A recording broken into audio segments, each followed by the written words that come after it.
On this 9th day of February 2015, welcome to CNN Student News. I'm Carl Azus at the CNN Center. Big meeting scheduled this week for the leaders of France, Germany, Russia, and Ukraine. They'll be discussing the conflict in Ukraine. It's been going on for almost a year now between Ukrainian government forces who want closer ties with Europe and separatists who want closer ties with Russia. U.S. Secretary of State John Kerry says Western countries are united in support of Ukraine's government.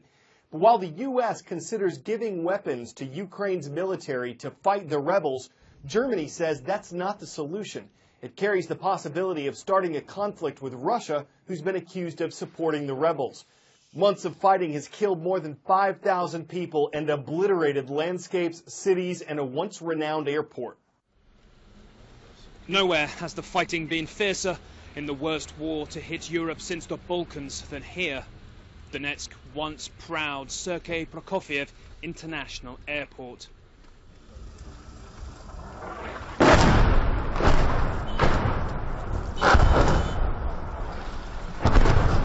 Ukraine's army is still shelling here.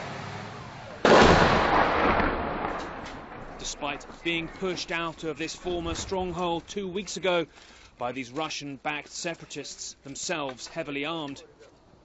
This is their form of airport shuttle. We're moving now in an armoured car towards the new terminal of the airport, territory which the separatists have taken but is still regularly under fire from the Ukrainian military. We pull into the airport long-term underground parking. It's just saying that occasionally shells are still landing here.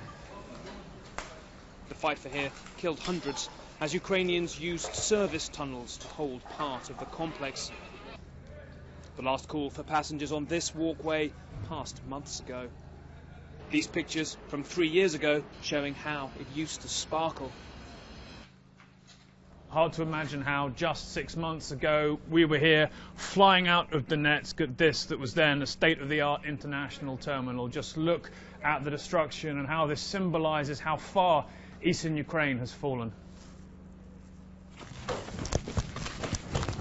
Mortars often fall here, so we move fast. They used to call this the new terminal, opened 2 years ago for football fans coming to see the European Championship. But that newfound European optimism has evaporated. The war here is entering a new phase of the heaviest of weapons and the random shelling of civilians, in which victory has become more important than its spoils. Did you know that one of the nicknames for the state of Connecticut is the land of steady habits? We're sure glad Canton Middle School has a steady habit of watching CNN Student News. It's in Canton, its mascot is the Warriors. In Coconut Creek, Florida, between Fort Lauderdale and Boca Raton, it's good to be part of your day at the South Florida Jewish Academy. And on the West Coast in San Bernardino, California, hello to the Spartans. San Gorgonio High School is rounding out today's roll. Next story today takes us to the United Kingdom. From 1901 to the 1950s, its national and royal anthem was God Save the King. But that title changes depending on who's on the throne. And Queen Elizabeth II took the throne in 1953. Her powers mostly ceremonial. Britain's governing and lawmaking authority lie with Parliament. But the Queen is a highly respected figure in her country. She's had a front seat to so much world history since the Second World War. She's one of the world's wealthiest women, and later this year, she'll officially become the longest-serving monarch in British history. With that kind of accomplishment added to her many others, why wouldn't she want to celebrate in public? When Queen Elizabeth II came to the throne, Winston Churchill was still Prime Minister, and in September she overtakes Queen Victoria as Britain's longest-serving monarch. Crowned at Westminster Abbey on the 2nd of June 1953. Since then, she's received 12 different British Prime Ministers, met every serving US President apart from Lyndon Johnson, and had encounters with 7 popes, going back to Pius XII. She sat for over 130 portraits, launched more than 20 ships, and conferred more than 400,000 honours. The Queen, now 88, has 4 great-grandchildren, including her future heir, Prince George. Accession Day for the Queen brings mixed emotions. It's the day she acceded to the throne, but it's also the day she lost her father. So she always spends it privately at her country home at Sandringham, which is where he died. Just the facts. The Crusades were a series of military expeditions that started in 1095 and continued for centuries. They were organized by Christians, and their goal was to stop the spread of Islam after Muslims had conquered most of the ancient Christian territory in the Holy Land. Though the early Crusaders were successful, they killed tens of thousands of civilians when they conquered Jerusalem. Ultimately, the surrounding Muslim countries recaptured the land the Crusaders had taken. Last week, President Obama mentioned the Crusades at the National Prayer Breakfast, and that caused some controversy. First, the event, the National Prayer Breakfast. It's held every year on the first Thursday of February. It dates back to 1953, when President Eisenhower established its goal of seeking God's guidance for the country. Since then, every U.S. president has attended it. In fact, it's usually highlighted by a presidential speech. That's what brings us to the event from last week. At one point, in front of a mostly religious audience, President Obama referred to history in a discussion of the present.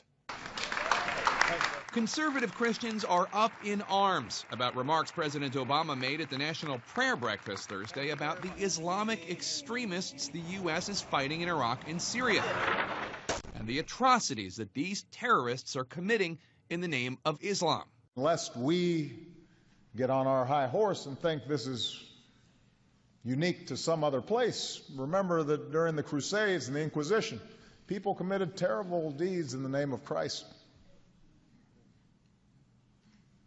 In our home country, slavery and Jim Crow all too often was justified in the name of Christ. Those comparisons did not sit well with many in the audience, especially with Republicans.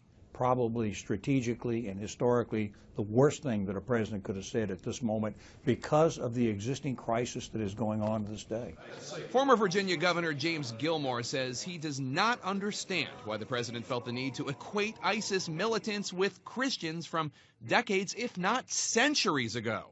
The moment calls for presidential leadership, and instead we got this moral equivalency that tried to equate Christian faith and Christian activities in the United States with the same kind of brutality that we're seeing overseas. The president's remarks came one day after a private roundtable at the White House with Muslim leaders to hear their concerns about civil liberties and racial profiling. I think he's really trying to lift up this idea that Muslims add value to our nation. Obama's supporters like Christopher Hale, who helped lead Catholic outreach for the 2012 campaign, say the criticism is just gotcha politics. I think it's important that Christians do reflect honestly on our history and see both the good and the bad. I think the president was calling us to do that. But some religious leaders also took issue with what they say is an unbalanced argument of moral equivalency. I don't know why the president wants to stand up and to speak as though he's in a religious studies doctoral seminar at the University of Chicago, rather than standing up as the commander-in-chief and saying we have an issue that threatens our national security. Russell Moore heads the Southern Baptist Convention's public policy arm. It's almost as though Franklin Roosevelt were to stand up and say it's a date that shall live in infamy, but let's remember that we surprised the British at Yorktown, too. Jake Tapper, CNN, Washington. Ignacio Perez is a photographer with the U.S. Navy. He says he's used to documenting aircraft takeoffs like those from aboard the USS John C. Stennis aircraft carrier. This was the shot of a lifetime. Perez was covering a 5K run on the ship's deck when he noticed a change in the atmosphere. So he moved to a better spot on the 115,000-ton warship and documented its bow as it steamed through a rainbow. It's almost hard to picture till you see the picture, and the picture comes into focus. If a picture's worth 1,000 words, this one's worth a pot of gold. We're glad the camera and the photographer were in ship shape because it's a colorful conclusion to CNN Student News. I'm Carl Azuz. Hope you have smooth sailing the rest of your day.